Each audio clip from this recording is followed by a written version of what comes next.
Hello everyone! Again, this is Yana and today's vlog, isang napaka-exciting na topic ngayon ang ating pag-uusapan. Isang bangko na nag-o-offer ng personal loan. Kaya kung naghahanap ka ng malakihang amount at syempre mahabang payment terms or loan terms, ay maganda i-consider yung bangko na ito. And ang isa pa actually na nagustuhan ko dito ay pwede po tayong mag-apply online. So by the way guys, ang bangko na ito, merong iba't ibang klaseng loan ino-offer. Merong personal loan, merong salary loan, may business loan, merong auto loan, condo loan. And isa-isahin natin yan. Pero bago ang lahat, kung ngayon lang po kayo manood sa aking mga videos or maaring lagi kang nanonood, pero hindi ka pa po nakakapag-subscribe, ay mag-subscribe ka na nga po para makasali sa ating pa-cellphone giveaways na ini-announce po natin every 25th of the month. If declined sa bank and other loan apps, pwede niyong subukan yung ibang options. See the links sa description at sa comment section below. Click the link and apply. Disclaimer, try or apply at your own risk.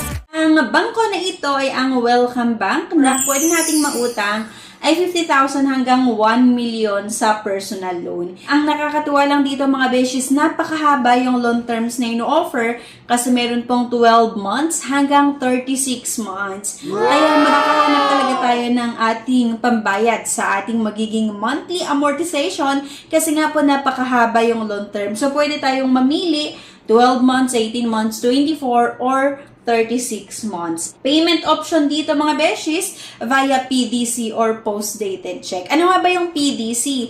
Ito po ay cheque na ini-issue natin sa Welcome Bank or kapag PDC or post-dated check yung mode of payment na nilagay nila, kailangan po nating mag-issue ng cheque sa bangko kung saan tayo umuutang or sa lending kung saan tayo nag-apply, and yun po yung popondohan natin every month or on or before yung due date natin. Mababa din po yung interest nito kasi ranging po ito or monthly add-on na rate from 1.39% to 1.99%.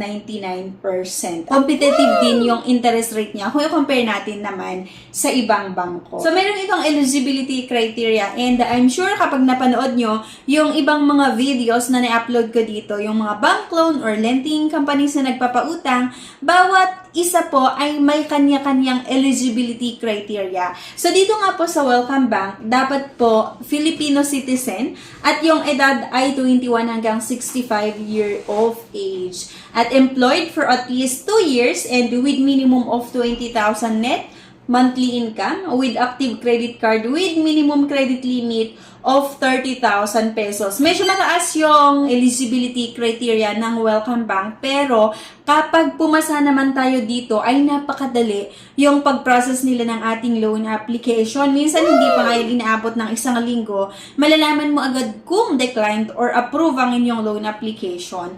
Kaya yun yung isa sa maganda sa bangko na ito kasi nga po napakabilis yung pag-process nila ng ating loan applications once na pumasa nga tayo sa eligibility criteria, sa qualifications at meron tayong requirements na ma-submit. So, kailangan nating makapag-submit ng valid government IDs, 2 months recent payslip, COE, at dapat po doon sa COE nakalagay yung position, yung tenure, at yung annual income.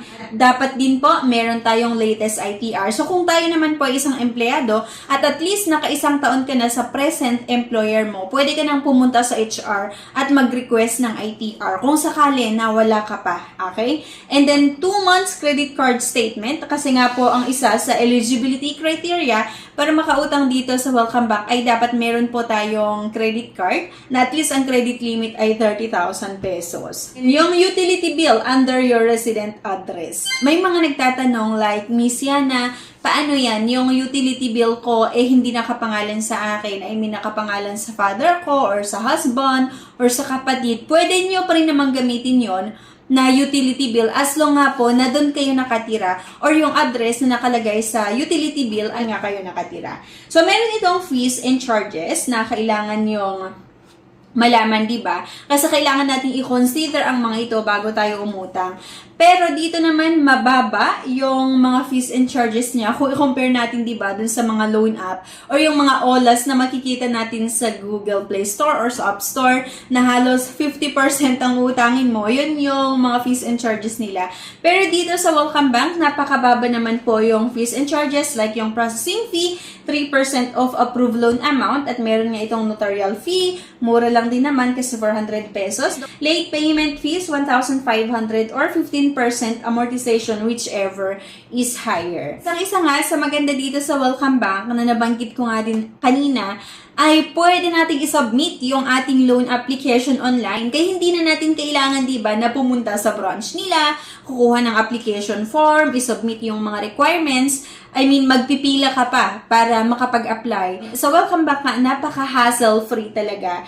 Kasi nga dito tayo sa online mag-apply at kung sakali na interested nga kayo na umutang dito, meron pa akong nilagay na link na makikita niyo sa comment section at sa description below. Pwede niyo i-click yung link na yan and i-explore niyo nga itong klaseng loan na ino-offer ng Welcome Bank. At kung ano sa tingin nyo, yung asing loan na eligible kayo, then pwede nyo subukan. Kung sakali nga naman na kailangan natin ng extra cash para sa mga unexpected na pangangailangan. Number 1, fill out the application form online. Kapag i-click nyo po yung link na makikita nyo sa comment section at sa description below, meron kayong makita doon na nakalagay na apply now. So, click nyo lang yan. Sagutan nyo yung mga needed infos. Number 2 or step 2, get ready for our call. Once na nakapag-apply ka or nakapag-submit ka ng loan application mo online, mag-antay ka na lang po ng tawag galing sa Welcome Bank or representative ng Welcome Bank. Prepare the required documents and Welcome Bank will inform you about your application through your mobile, diba? So, napakadali lang at once na tumawag na yung representative ng Welcome Bank and syempre sasabihin nila sa inyo or sa'yo kung ano yung next process. Step 3, wait for approval. So, Welcome Bank will inform you about your final approval condition. Once na naprubahan din naman ang ating loan application or ang inyong loan application, may tatawag pa rin po sa inyo para i-disclose yung mga infos. Magkano ba yung naprubahan? Magkano yung possible na monthly amortization? Ilang taon yung in-offer or ilang taon yung loan terms. At syempre, kung magkano nga ba yung interest na in-offer sa inyo. Step 4, once na-aprubahan nga yung loan application natin at tinawagan naman po kayo ng representative ng Welcome Bank at kung sa tingin nyo okay yung na-aprubahan sa inyo, yung interest, yung mga fees, ay pwede na kayong pumunta sa nearest branch ng Welcome Bank. Sasabihin din naman sa inyo ng tatawag kung saan yung pinakamalapit na branch ng Welcome Bank doon sa area mo or sa lugar nyo. Maliban sa personal loan na ino-offer nga ng bangko na ito, meron din pong salary loan. Dito naman sa salary loan, ang pwede lang nating mahiram ay 50,000 hanggang 500,000 pesos. Kasi di ba, doon sa personal loan hanggang 1 million yung pwede nating mahiram. Pero yun nga po, sa salary loan, 50,000 hanggang 500,000 pesos yung pwede nating mautang. At meron nga din po itong loan terms na 12 months, 24 hanggang 36 months. Bali, hanggang 3 years pa rin. At payment option, PDC pa rin or post-dated check. Same lang din siya sa personal loan. So, para nga makautang tayo dito, dapat nga po Filipino citizen, yung edad po ay 21 hanggang 65 years of age pa rin. Employed for at least 2 years and with minimum of 20,000 monthly income. Requirements, halos same lang din naman sa personal loan kasi 2 valid government IDs, yung 2 months recent pay slip, COE with position, tenure, and annual income, latest ITR, yung utility bill, under your residential address. Ang nagustuhan ko sa salary loan na ino-offer ng Welcome Bank ay walang nakalagay sa eligibility criteria na kailangan ang credit card. Kasi di ba sa personal loan, dapat po meron tayong existing credit card na may credit limit na 30,000 pesos. So, getting a salary loan is easy. Ganun pa rin. Same sa personal loan na kung saan isubmit natin yung ating loan application online and meron tatawag. Once na tinawagan kayo ng representative nga ng Welcome Bank, mag-aantay na lang po kayo ng approval. Okay? So, once na approvehan ng inyong loan application, kailangan nating pumunta talaga sa branch mismo kasi meron tayong pipirmahan doon. May mga kontrata na kailangan nating pirmahan. Maliban sa personal loan at salary loan, meron nga din po itong business loan, auto loan. Happy nating pag-usapan itong business loan. So, medyo malaki yung pwede nating mautang kapag business loan yung ating applyan. 50,000 hanggang 3 million, di ba? So, palaki ng palaki ha. Kasi diba salary loan hanggang 500,000 lang, personal loan hanggang 1 million, pero dito sa business loan hanggang 3 million. So napakalaki. And terms pa rin 12 months, 24 hanggang 36 months at via PDC pa rin yung payment option. Ganun pa rin naman, same lang din yung eligibility criteria na kailangan Filipino citizen, 21 to 65 year of age, registered business for at least 3 years. Dapat po yung kinikita ng business natin ay at least 60,000 sa isang buwan. Ito naman yung mga requirements sa mga may business na gusto nga pong mag-business loan.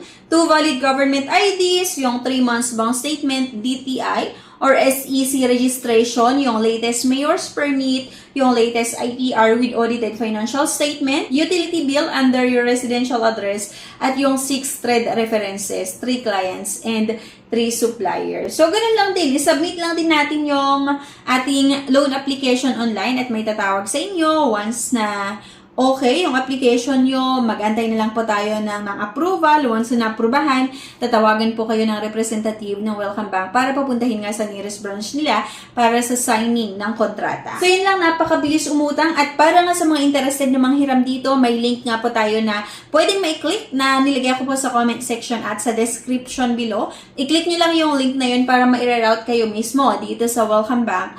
At may nakalagay naman na apply kung gusto nyo subukan or kung hindi naman, pwede nyong i-explore muna, i-browse. I-explore itong iba't ibang klaseng loan na ino-offer ng Welcome Bank at kung saan tayo qualified, ayun po yung pwede nating subukan. Okay? Anyway, thank you for watching at sana may nakuha na naman tayo na idea sa video na ito. Please don't forget to click the subscribe button. Sana like nyo po yung video at huwag nyong kalimutan na i-share. Thank you guys at see you on my next vlog. Bye-bye!